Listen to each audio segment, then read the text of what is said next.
You're listening to the AFTERBUZZ TV network. Now, the largest new media platform on the web and your #1 source for after-show entertainment.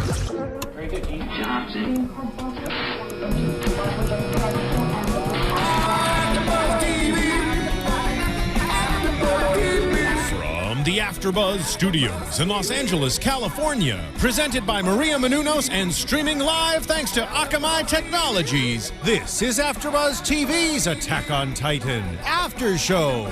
We'll break down tonight's episode and get you all the latest news and gossip. And now, another post-game wrap-up show for your favorite TV show. It's AFTERBUZZ TV's Attack on Titan After Show. Hey there, AFTERBUZZ fans. Okay, there we go. They changed the opening on us, but this is better. It's hard to say goodbye to the old opening, so we'll hang on to it for a little bit. It's intense German right off the bat. Really feel it. I want to just like spike this microphone. I'm so pumped right now. Throw something up against the wall. Hi, everybody. My name is Megan Salinas, and joining me on the AFTERBUZZ panel today is Katie Cullen. Hi, all my buddies. Oh my gosh, John Quick. Sorry, this is what happens when Dave's not around. That's correct. My name is, in fact, John Quick, as far as anyone knows. And joining us on the panel today is Matthew Mercer, a.k.a. the voice of Levi. Hey, everyone. Thank you. I was wondering if we needed to clap then. No, I think we always should clap. Yeah, I think we should all do the Muppet flail. I agree. I like that. See? The Kermit Muppet flail is really, really great. Dave can't join us today, so I'm sorry to say, but we are so happy to have you in the studio today, especially for this episode, because it was just such a joy to watch this particular episode. There's a lot in this episode. There's a lot of politics, and then there's a lot of internal drama, too. And then to just have kind of a beatdown in the middle of the episode, I don't think anybody really expected that. No, I think that's kind of what really sticks out in my mind about the key. I guess each episode has its like shock moment and its reversal, its story beat that catches you off guard. And since this doesn't have Titans eating people you didn't want to see disappear suddenly, it still needed its kind of turn beat. And that definitely in the middle of a courtroom drama will do it. Yeah, it was hilarious because it catches you off guard so much, so you just kind of start laughing. But as it goes on, it just started to feel really uncomfortable because it was a serious beatdown. There was a tooth lost, and there's probably a concussion in there somewhere, at least one. Or two. A lot of those hits looked kind of fatal-ish. Well, we had to fill the action quotient. Right. And even the military police guys are like, I don't think you should stop now. That's okay. No. Yeah, I wonder if there's like one or two people in the courtroom that actually go kind of in the background getting a little turned on watching it. They like unlocked something in them they didn't know they had. They're like, oh. Hey. I should come to court more often. Yeah. There's at least one person who is regretting that they didn't bring popcorn. Exactly. Some guy just turns to you like, is this an everyday thing? No, this is just Tuesdays. Yeah. No, this is just when we have special military tribunals that, require life and death sentences. Where the rules are made up and the points Thursdays. don't matter. Yeah. That makes sense. Okay, so I guess we can go ahead and dive into this episode. We start off actually getting introduced. We kind of get the aftermath of, the people's reactions to hearing the news about a Titan, on the side of humanity. And some people are like, that, I don't know if I believe that. And other people are like, this is awesome. And so we kind of have that, but that kind of leads into the introduction of the commander-in-chief, and his name is Darius Zackley, and he's in charge of all 3 of the military regiments. I feel like that was missubbed. I feel like it should be Zachary, and they just... Zackley? Exactly. Exactly. It could be Zackley. I don't understand unique. the names in this series. I know a bunch of Zacharys. I don't know a single Zackley. So he'll always be the only Zackley I know of. I'm just going to call him Darius then. There you go. Darius that it is. guy. Darius. Judge Judy up there. There you go. So I'm wondering, is he like the equivalent of the president since he's the commander-in-chief?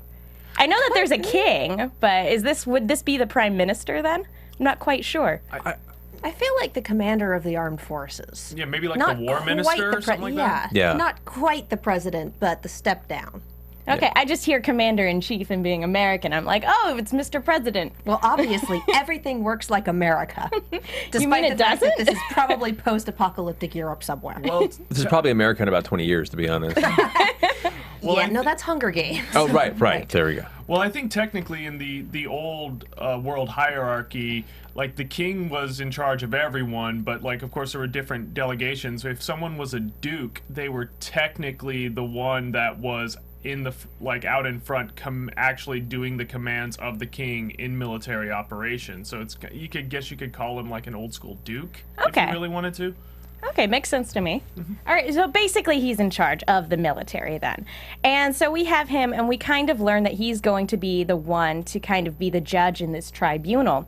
And that's when we have Pixis and Erwin having a leisurely stroll. They just happen to bump into each other, on their morning walk, talking about Eren and talking about this upcoming trial and kind of what the strategy is. And Erwin's strategy is basically, we're just going to wing it. See what happens. That's what we're used to. I do like the idea that Pixis is representative of every military individual that lives long enough to get to where he is, becomes kooky and drunk. Because that's about the only option you have in that society. Well, a few episodes he was going to try to promote someone because they could hold their liquor, and unfortunately that guy got eaten by a titan. So. Ah, curses. These things happen. But These he things ended up being a happen. good choice, though. You have to admit. Yeah. Aside from the eating part, that's a little Well, rough. that's military life. Sometimes, Some live, some get eaten. it's like sometimes it's training, sometimes it's peeling potatoes, sometimes it's getting decapitated by the molar of a giant. You Aww. never see these things coming. It's just the way it is. That It's was like still... milk, eggs, bread, murder. It's a rough menu. But it's a trope. The TV tropes people out there are going to be like, you quoted it wrong, it's actually this. That's But that being said, it's very interesting to have these two talking together because they're, we've seen them lead in their own rights. And so it's very interesting to see them come together and just kind of have this kind of quiet dialogue talking about Eren's future and his potential fate. So. Well, no, go ahead, I was man. going to say, it's really cool, too, because we've spent so much of the series focused on the people's fight for survival. You're now starting to see it delve into the existing political structure of the last bastion of humanity and how even in this small microcosm, it's still very politically intertwined and there's a lot of selfish individuals and it's just non-functional in a lot of ways. And seeing these two characters, Pixis and Erwin come together on the wall, you can see that they are aware of how messed up the politics are and they have to do stuff like this to make sure those stupid decisions aren't made. Yeah, they have to know how to play the game Yeah. if you want anything to be accomplished and if you want humanity to survive. Yeah, that running theme of the price of peace, like 100 years of complacency and peace, and this is what it's kind of bred into us, a lot of and we saw that in that recap at the beginning. Notice who the people that were excited that Eren showed up were all of the poor and middle class people that when Raw Rose, they were just like, a savior has come. Oh, our Messiah is here. Yes, your giant murder rage Messiah is here. He kind of works It's as better a than Jesus. no Messiah. He kind of works as a Jesus metaphor, oddly enough, Eren. And then everybody within Walsina was afraid. It was like the status quo was finally like it was getting rocked again. Like Wall Maria fell and the status quo was rocked for a little bit, but they managed to maintain by sacrificing 20% of all of humanity. Now they're afraid, now they're not afraid of what's going to happen to mankind. They're afraid of what's going to happen to their world that they've Their way so of life. lovingly built after 100 years. Exactly. Yeah. And so the people who are really excited about this are the people who are most in danger of being attacked by Titans. Yeah, so gosh, these people. Bureaucracy. Boo, politics. But it is interesting, and I really did like this dialogue. But then we cut back to Eren in his cell, and actually we have a quick exchange between Armin and Mikasa really quick before they get called because they're going to be witnesses in the upcoming trial. And then we have Eren in his cell and he's just kind of contemplating what it kind of means in his state right now, and he's a monster and he can't really blame everybody for treating him like a monster, and he starts contemplating his own existence and what it means, and all of a sudden, surprise, Hanji! That was that face pressed up against the bars. Holy cow, are you okay? I really loved this. This was like probably, especially after, again, such kind of a sad kind of monologue, you know, he's soliloquy. And then just all of a sudden Hanji, who's just really excited to get the chance to see this guy. You know that like that Victorian trope of the street urchin with his head pressed against the glass staring at the toys? That was Hanji. That was her. I want to play! They are entirely too happy to see Eren. Yeah. Dickensian is definitely a word I never thought of with Hanji before. You've now solidified that. Yeah. Just looking right into it. We're gonna have tea parties, and we're gonna go for adventures in the woods. We're gonna be best friends, and I'm gonna examine you. What? Gonna study it so great. It's gonna be wonderful. But friendship, that's just how it goes. Yeah. Science, Sure. friendship. Yeah. You examine your They friends go all the hand- time, right? We all had Wait, that what? teacher. Is that just me? That sentence. Is that just me? Okay. That might have been just you. Oh, that's okay. No, that makes sense. You go to school in the Midwest? Yeah. No, yeah, no, that's Okay, cool. Oh, Lord. Anyway. Kentucky public schools. What can you want? All right, we're moving on now. And everyone in Kentucky is like, hey. Oh, they're right. Yeah. Moving on. No more of that nonsense. Anyway, so we have Hanji escorting Eren to the military tribunal, and we get introduced to another character named Mike Zacharias, Sicario, which is one of the weirder names, which is why I'm going to call him Mike. But Mike has this weird character trait where he just goes and he sniffs people and he sneers, and Hanji just shrugs it off like that's just what he does. That's our Mike. Who does that? He's like the Scout Legion's dog. Yes. This is the kind of guy where if you run into him on the streets of LA, someone's getting maced. It's just creepy. I don't know. I think most other cities he'd be maced. In LA, that's kind of par for the course. I've run into a few guys that probably sniffed me the first time they met me on the streets of Hollywood. So that doesn't faze me anymore. And I love that they just Hollywood are play it you on. running around in? Boulevard. Yeah. Have you been to Hollywood? Only those lovely not- 2 little blocks with Grauman's Chinese. Ah, fair enough. Still, so yeah, okay, he might be more at home on Hollywood Boulevard then, but I think this is just sort of kind of to get a notion that the people in the Scout Regiment are just kind of quirky, I guess. They've all Shrugs. seen a lot of death. They've all seen a lot And they all of deal with death. it in their own way. Hanji has kind of gone off. We were talking about this one-man band is sort of the analogy that we were making earlier. And Levi has become very stoic. I guess Mike deals with it by just sniffing people. Is and that it? sneering. It would make me self-conscious, because if he sniffs you and then sneers, like, what did you smell? Do I smell bad? Are you judging me? What? Give me some context here. Like, oh, pickles. And they're like, oh yeah, no, because I had pickles. That makes sense. But he doesn't even say anything. Nope, he I've just. been in a cell for 2 weeks. Of course I don't smell good. Well, it's a grand old device in storytelling. If you don't have time for characterization, just get out quirks. Quirks replacing personality. Don't fade into the background because background people die. That's Yeah. true. Then again, in Attack on Titan, everyone dies. So Yeah, it's if you not- have like 1 or 2 character traits, you're still pretty much a red shirt.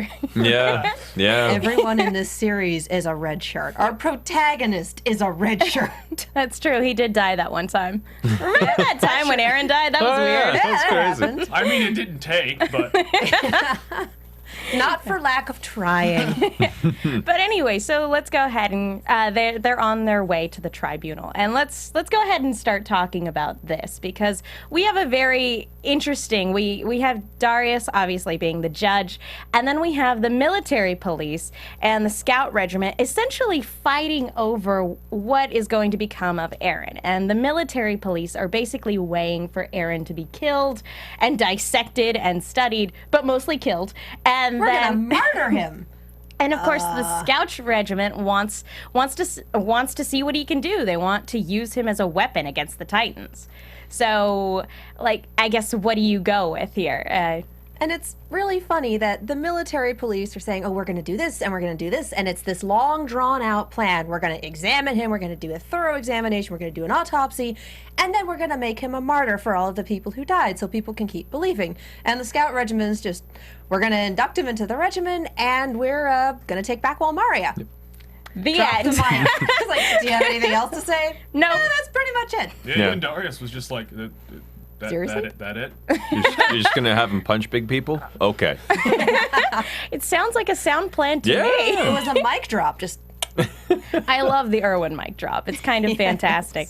But it really is just that simple and straightforward, and it's just all of this politics that are trying to muck it up, too. So it is very interesting to see how such a simple notion of just let's use him to fight can get caught up in all this red tape and all this nonsense. Well, if you notice on the scout side, it's nothing but cadets and the scouts, but on the military police side, there is the wall church, and then there are also the merchants. Like, this is a military tribunal. Why are civilians even in here to begin with? Why did the military police lead them in? It's like there's we already know the military police are corrupt, and this is just like further evidence. I don't know about you guys. I've never seen a courtroom where like the people looking on can just throw their own opinion into the ring. Just like, hey, I think that guy is totally guilty. that doesn't even That's my happen 2 in cents. Phoenix Wright. And Phoenix Wright is the bar for wacko courtroom antics. That doesn't even happen there. Hey, that's just how they roll in New Germany, Austria, Denmark, Czechoslovakia, Prague, whatever this place is. Switzerland. New somewhat European? New Kinda. Central Europe. Yeah, I think Darius just doesn't want anyone to feel left out. Like, he feels really guilty. It's like, well, they want to say something, let him say something. I'll just slap my hand when I'm ready. Yeah, he didn't even have a gavel. No. He just like, yeah. Just hey, like- everybody, settle down. Well, because he is the biggest man in the room, and they better be paying attention. Yeah, a man that wears that many layers and that kind of heat, you gotta respect him. Yeah, that is Usually kind of those weird. are cosplayers. Yeah, he was wearing like this big old coat and this big old suit and with vest and all this tie, and he's complaining about it's hot. Of course it's hot, dude. But he's got to wear them. How else is he going to show everybody his medals? Yeah, Exactly. that's pretty much the uniform. Yeah. This is the thing that says I am important. I think it'd be a lot easier to just carry around a sign that says I am important. I am important. Season 2. Be a lot cooler. Nah, that's what Walt Season Pope 2, does. Darius has that sign. It's gonna be I great. am just a family form. Much easier cosplay for all the guys You watching. is important. You is special. You is loved. Aww. It was a good movie. Anyway, really quick, before we get more into the trial, I want to talk to you guys really quick about iTunes. Just really quick, if you like what we do here at AfterBuzz, what? Really quick. Really quick. Okay. Really quick. If you like what we do here at AfterBuzz, go to iTunes, slap us with a 5-star rating, leave a comment, let us know what you think of the show. We really appreciate it, and it lets our bosses know that that the show that we put on is something that you guys enjoy. Cool. Do it. There. There, was that quick enough? Yes, that It was good. really quick. Concise. Good. There, good. And I only threw like 16 likes in there. Anyway, so getting back to the trial, we have the leader of the military police, as we mentioned before, he lays out this plan, and that's when we get other people, merchants and the Reverend, throwing out their opinions too. And it's very clear that the merchants are very scared about, again, this rocking the boat of their way of life. All they care about is maintaining business and maintaining their lifestyle. When we have crazy Reverend Nick throwing in his 2 cents, completely contradicting this guy, saying, no, if you reinforce the walls, that's desecration, that's blasphemy. Because the merchants want to reinforce the gates because the gates are the weak point, and that's what the Colossal Titan's able to kick down. So, we reinforce them, we hang out in here, we don't ever send anyone out again, and we are safe. And so Walt Pope over there is losing his noise about how dare you touch the creations of God. Da, da, da. Well, Titans can break the creations of God. Well, you're blaspheming. Well, it's really fun just listening to this conversation go down because it ends with "Shut up, Nick." Pretty much. It's just... Well, and I've always kind of wondered what sort of social commentary the whole wall cult was supposed to be making. Is it kind of making this sort of statement about just isolationism in general? I've heard that it's kind of a commentary on that, but that's one of the things it could be. Or is it just kind of a commentary on religious zealots in general? I'm not really sure. Do you guys have any? I'm gonna go with all of the above. Kind of, yeah. Well, and knowing things that happen later in the series as well, some elements of that can be sort of justified, but it's that mysticism misconstrued or, through fear and through an isolated environment such as the society there is then twisted from what it initially could have been. Like the difference between religion and organized religion is that kind of a feel too, where what can be a good faith then turn into, for him at least now, what may have been just a belief system. Now he has importance. Now he has people behind him. He's allowed into a military tribunal, and his opinion has weight. You're starting to see that overtake his pure beliefs at that point. Yeah, it's a little scary. Very true. We need to have you on the panel more often. This is great. Yeah. But and then we have actually witness testimony coming into account, and that's when we find out that Rico told everybody, of course, in her report, that the first thing Eren did when he turned into a Titan was attack Mikasa, and the military police is trying to use that, and Mikasa just gives her this glare, and she's like, "Did you want me to lie? Yes. Yes. You should have lied. Well, and Eren's kind of inwardly freaking out because he had no idea. Yeah, this is the first time he found out that he attacked Mikasa and that he went out of control, because he has absolutely no memory of it. And he's like, and he has to sit there with the realization that he tried to kill the only family he has left. That's not fun. Not to mention they then brought up the whole Eren, Mikasa killing those two people in their youth as well. Yeah. What an awful thing for them to bring up. Yeah. By the way, guys, just on top of all the horrible emotional circumstance surrounding this trial, let's bring up the fact that you were almost kidnapped and murdered as a child. And we're going That to you use killed- the fact that you defended yourselves and somehow managed to kill your attackers to cast aspersions on your character. You're bad people. Justice. Huzzah. Yes, justice. Although, admittedly, when that happened and we were talking about it, we were like, so two 9-year-olds just killed 3 grown men. That's, what? The murder. Like, How did they even find out about that? How was this Well, documented? the The military military police were the ones that were that's true. called. Eren's dad went and got the military police who came in after the fact. I just remember the stabbing. That is the most visceral part, yeah. Like those Yeah. two guys, like one of them was like, so she stabbed him in the heart through his back. That's Really hard to do. And that's how is that possible? and that's of course when anime. And that's of course when people start going, whoa, maybe Mikasa's a Titan too. Which actually that would be an interesting twist. Could you imagine how much damage she could cause if she was the one that could turn into the Titan? Dear commenters, don't say anything. We don't want to know. No spoilers in the comment section, please. We haven't read the manga yet. Neither so- have I. I've kept it away from me. I've had people be this close to spoiling stuff, and I've pretty much decked them in the face. So. That's good that you stayed Wow. spoiler free. Well, We haven't well. been so Spoiler lucky. Somebody's about to make $20. That's how much it'll cost for me to shut my mouth right now. 5, 4, 3. Turn his mic off. Turn his mic You're just gonna get decked in the face, John. That's not how that Be works. on film. And Tumblr And will you make will gifts of deserve it. every moment of it. Shame on you. You'll still be spoiled. Hey, I knocked a tooth out of Eren. And then yes, that's perfect time to go ahead and talk about this beat down. Oh my gosh. Well, it starts with Eren freaking out. Mikasa's not a part of this. Well, you would cover for her if she's a Titan. No, she's not. And I love this series. This series is so good at the dramatic speech. I've seen some dramatic speeches in anime before, but never animated with such fervor. This is what they were saving the budget for this episode. And especially because he's not even able to stand. He's on his knees giving this speech, and they somehow still make it the most dramatic animated thing in the entire episode. He's yelling about, you're too afraid to go out and fight. You're complacent. Well, if you're too afraid to fight to live, let me do it. Put your faith in me. Give me a chance. I'm willing to fight. And then- after calling them cowards and after saying, giving his big speech, we have Levi decking him in the face, so much so that his tooth flies across the room. And Eren looks just so surprised. Wait, we didn't talk about this part. Is this part of the plan, or are you wasn't in just the reading plan. really angry. Everybody looks surprised, even though everyone should have clearly seen the man step over the barrier, walk across, and kick him. Like, that shouldn't have been a surprise. And how bad are the military police at their jobs if they're so busy taking aim at Eren that they don't notice somebody walking over the rails and walking towards the prisoner and then kicking him in the face? You've seen Levi move in battle. He's That's quick, true. guy. He's He kind of defies- small underneath your line of vision, you know? He defies the ninja. laws of physics. But in those instances, at least he has the Spider-Man gear. This time, it's just, himself. He's just really short. All right, I'll go with it. I'll run. Whatever.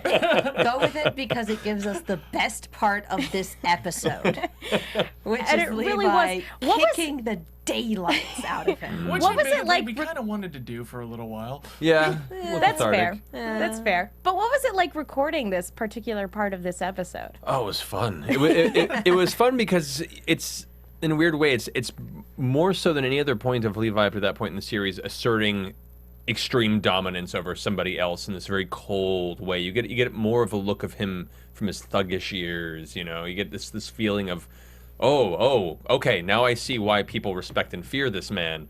As he just sits there in front of the entire military tribunal, beating the crap out of him, barely raising his voice and just saying, "Look, you're afraid of this? This is what you're deciding whether or not it's too dangerous to live or die. Oh, look, I'm still kicking him. He's not getting up. I'm gonna grab his hair. We cool? It was so much fun to record, not only just from the impacts and that whole feel, but then when I went back for pickups, I got to hear it with everyone else recorded in there, and hearing Bryce's impact sounds for Eren made it so much more visceral and painful to hear. I was just like, oh, especially the part where he puts his foot on his head and slams his face down into the floor. Oh, it's got this gurgle to it. It's awesome. Well done, Bryce. Well done, everyone. But you mentioned a little bit of his thuggish years. Did they give you kind of more of Levi's backstory, or did you kind of have to do your own research on that? All I knew was what they mentioned in the first season about him, with that, before he worked with the Scout Regiment, and kind of how he and Irvin met was he used to be kind of more of a street thug type character. He used to be a little more, back alley, black market type individual, and so playing that thuggish nature into his military kind of stoic psychosis was a fun merger to do for the character. So it's a lot of fun. And it's a lot of fun to listen to. I've been actually wanting to ask, because the way that I've always viewed Levi is that he's kind of a high-functioning sociopath, not necessarily too far removed from like kind of how Benedict Cumberbatch plays like Sherlock Holmes. Was that the approach? Did you go like, okay, he's a sociopath, or is it this is kind of a mask that he has very, very carefully crafted over the years, and it's a persona that he pulls on and off as kind of needed for survival?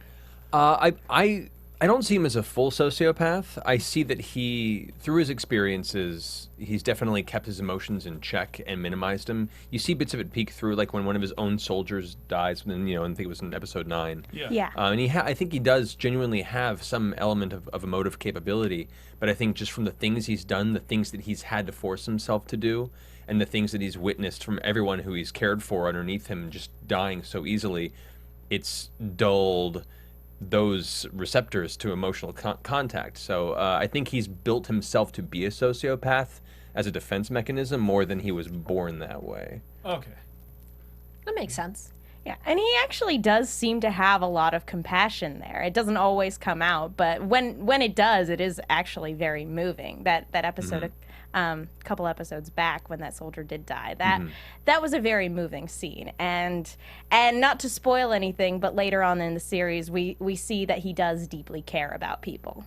Yeah, not to spoil anything. No. I think you might have just spoiled something by saying that.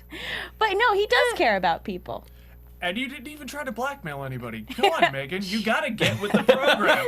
When you're gonna do these things, you gotta say, pony up $5, everybody, or this is coming out my mouth. See, that's a good way of getting punched, and I don't want to do that. I might be this far across the table, but we've seen Levi's reflexes. I don't want any part of that. And trust me, when I voice a character, I share their physical attributes. Of course.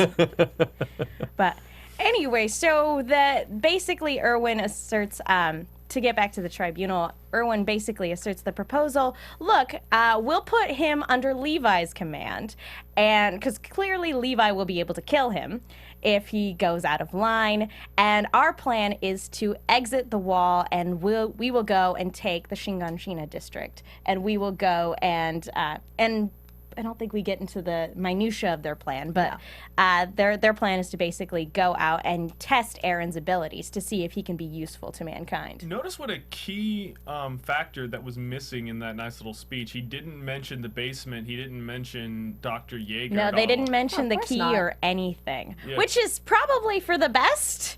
Probably keep that on the DL is probably the best thing right now, especially when you have so many naysayers. I guess so, but like you got to think the military police know about it. I mean, Erwin talked to Eren about that, like right in front of two MPs. Were they deaf or something, or were they just like asleep? Or they just like doing their usual military police thing of like, oh yeah, I gotta be on duty. Let me go ahead and pop this Percocet and I'll ride it out. Or they may have just taken it as, okay, he's talking to his highly traumatized son. Maybe he has something for him in the basement that'll help, whatever. It's a family thing. Oh, the last thing we want is for that key to become the series MacGuffin, any more so than it already is. Especially when someone realizes the door to that basement's probably wood, and they could just break it. Yeah, but I think we talked about that last Yeah. time you were on the show, that it's not even locked after Yeah. all this time. yeah, they're like, it's just come on, really? So the key was absolutely pointless. There's a family of He raccoons was living inside in you here. this whole time. No. This series only does in that. Kingdom Hearts. That's only in Kingdom Hearts. If this series does that, I will be thoroughly disappointed. I don't think this is the type of series to believe in the power of friendship and war. Yeah. This is not a power of friendship series. This is a people die all over the place I don't know. series. It does seem to be about the power of friendship, because the friendship between Eren, Mikasa, and Armin is like this ultimate force of change. It didn't I mean, you keep did Eren one. from dying. That's true. It brought him back. It did bring No, him- that was science. Sweet magical science. Magical It kept him from dying again. Armin's defense of him kept him alive that second time around. In Mikasa, That wasn't friendship, that was logic. But without the friendship of Armin, He would have died if Pixis hadn't shown up and kept Commander freak out from giving Which the order to kill Pixis them. showed up to save them because maybe he wanted to be their friend. yeah. Oh, Irvin mic drop. yes. I don't know if we I can give come up. back for that. Goodbye. We can't defend against Good night, an Erwin folks. mic drop. Argument done. And this, ladies and gentlemen, that there is your idea for the My Little Pony Friendship is Magic fanfic Fanfic. crossover. There it is. Attack on Titan. That is the source of it. That's where it'll come in. Can Aaron's cutie mark be the little key? Okay, it has to Yeah. Oh no! Yeah. be. Or Exactly. it's got to be like a raging skull or something like Yeah, that. exactly. Mikasa's is a bloody knife. Armin's is a book. Oh yeah, Yeah. I'd totally be. Levi's just a little Irvin. And now I feel like Erwin's would be a mic. Yeah, probably. Yeah. See, there you go. Full I circle. had dropping a butt. The Titans are actually giant changelings. Oh gosh. Stop it. I All right, no actually know more. Pony canon, and I No will do more. this. No more. Dear Unfortunately. fan artists, draw this. Well, we already please. have Doctor Who's in there. Yeah. That's true. Yeah, Yeah. but that's a canon AU. I don't think Hasbro's going to be throwing Attack on Titan stuff in there. Yeah, I don't think that's a co-branding thing that Hasbro's gonna go Oh, that would be for. If you amazing. li- it's like Netflix There's recommendations. a lot of if you liked crossover this between show, their audiences, maybe you have to admit. No. Anyway, guys, that just about wraps it up for the time we have here. Matt, do you have anything that you want to talk about? Anything you want to promote while you're here? Yeah, off the top of my head, I'll be appearing soon at a convention called MatsuriCon at the end of August in Ohio. Actually, next Saturday in Anaheim, me and 3 other great voice actors will be down in Anaheim for an event called the Vox Reacts Tour. You can Google it. It's a one-day only. We're doing panels and Q&As and blooper reels and stuff throughout the day. So if you are interested in coming down and saying hi to us, we'll be there next Saturday. And that's the extent of what I can think of at the moment. But yeah.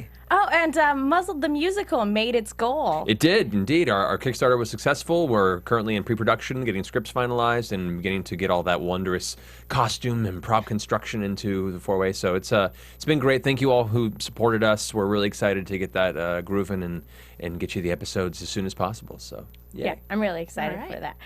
Okay, yeah, that just about wraps it up. Matt Mercer, where can the people find you if they want to find out more? you can find me on Twitter at Matthew Mercer, as well as Facebook, and yeah, those are pretty much your best avenues.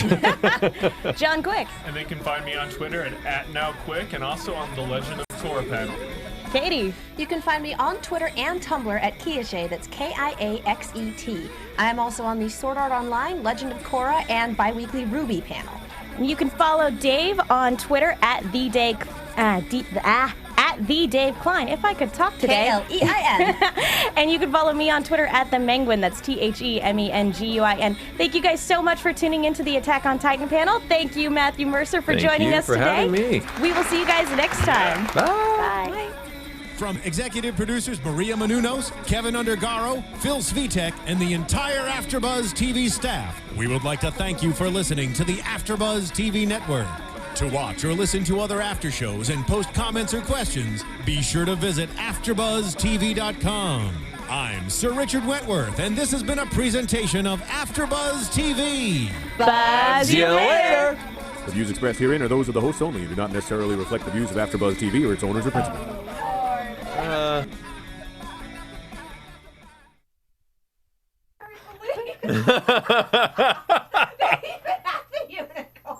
Yep, it's already Why set. did nobody say that while we were recording? Because I wanted it to stop, John. Leave it for the comments.